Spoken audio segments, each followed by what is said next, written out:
sometimes the important information that people need to be aware of is actually in the update statement, because that's the most up-to-date information that we know at the time, considering that threat. The tornado warning that we issued could have been 30 minutes ago. Things change in 30 minutes. We may know a lot more information and different information. That information is going to be in the follow-up statement that we issue. So people should really seek that additional information out. Hello, my name is Franklin, and I'm with. Ed Calianese with the National Weather Service in Tulsa. And what did you do today? This We did this a evening. storm spotter training session and severe weather information session here in Miami, Oklahoma, hosted by the emergency management folks up here. Okay, and what do you cover? What does your area cover for the emergency management? Our area of responsibility Yes. is What is your area of basically the eastern responsibility? third of Oklahoma, and our area also extends into northwest Arkansas, 7 counties. So Eureka Springs, Fort Smith, all the way to Pawhuska, Pawnee, Oklahoma, down to Hugo, Oklahoma. So that's our general area that we Okay, so serve. obviously that also covers Grove, Oklahoma. Grove, Ottawa County, Delaware County, Adair County, yeah, all those counties are in our area. Okay, now one thing that you were talking about that was pretty interesting, among other things, was that you were talking about warnings go out when there's like a tornado warning, and people can get that in their notifications and all of that. But then there are other things that people need to pay attention to when the warnings get updated. Can you explain a little bit more about that? Yeah, when we issue a warning, any product we issue, the information we put in that product is going to be valid at the time we issue it. So it's our expectations given what we're seeing or what we know at that time. A warning is generally in effect for severe weather and tornadoes for 45 to 60 minutes maybe. And during that 45 to 60 minute time frame, we may update that information in that product 3, 4, 5 times.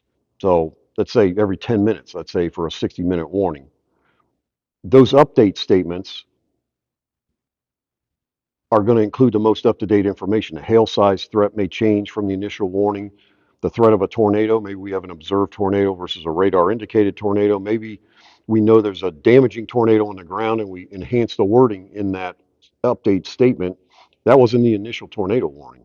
So sometimes the important information that people need to be aware of is actually in the update statement, because that's the most up-to-date information that we know at the time, considering that threat. The tornado warning that we issued could have been 30 minutes ago. Things change in 30 minutes. We may know a lot more information and different information. That information is going to be in the follow-up statement that we issue. So people should really seek that additional information out. So they're going to receive the warning a lot of times on their phone, on their computer system, through apps, through various other things.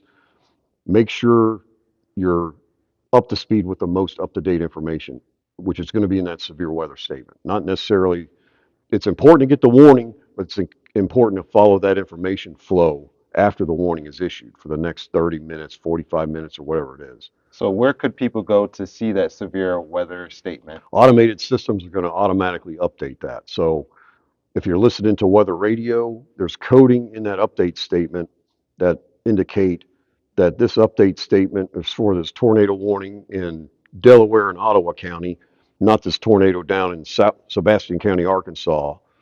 And when we update that statement on automated systems, on the TV scroll, on the weather radio cycle, that tornado warning is going to be bumped off. That update statement is going to replace it.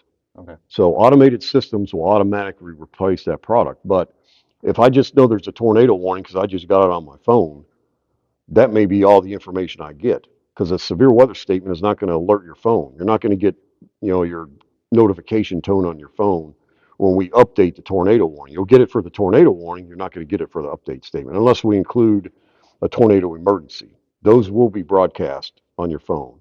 Those will be shipped to your phone various ways, but most of the update statements will not. So you have to seek that out. Go to our webpage. Some radar applications on your phone that display warnings, sometimes those will also display the update statements. So if we have an updated statement in effect, when I go to that radar product and see that polygon on the map and click on that polygon, what comes up is probably the follow-up statement, not the original tornado warning. So some systems, it's kind of easy to get access to that. Sometimes you have to take an extra step to get that, but it's vital information in those update statements. And what I saw, it was very comprehensive weather.gov/Tulsa. I didn't realize how comprehensive that website was, but I definitely am going to be going to that website this tornado season, especially. Yeah, there's a lot of good information on that. And it varies from discussions to outlooks to watches to warnings to radar data to satellite data to hour by hour meteorological data, uh, wind shift expectations, how rapidly the temperature is going to drop after a frontal passage, how rapidly the chance of rain is going to increase after 7 o'clock tonight in the overnight period, 20% to 80% in the first couple hours after sunset. All that kind of information is available there. Decision support page, a bunch of graphics is available on there, kind of giving people an overview of the upcoming snow event or severe weather event. A lot of information on there. Well, So weather.gov/Tulsa, yes, all there's a right. lot of Well, good information. and you've done a lot already with the storm spotter. I wanted a class. I am really thankful I got to come here today, and thank you for just even being able to do this short interview with me as well. Yep. Glad you came and thanks for taking the time to cover this.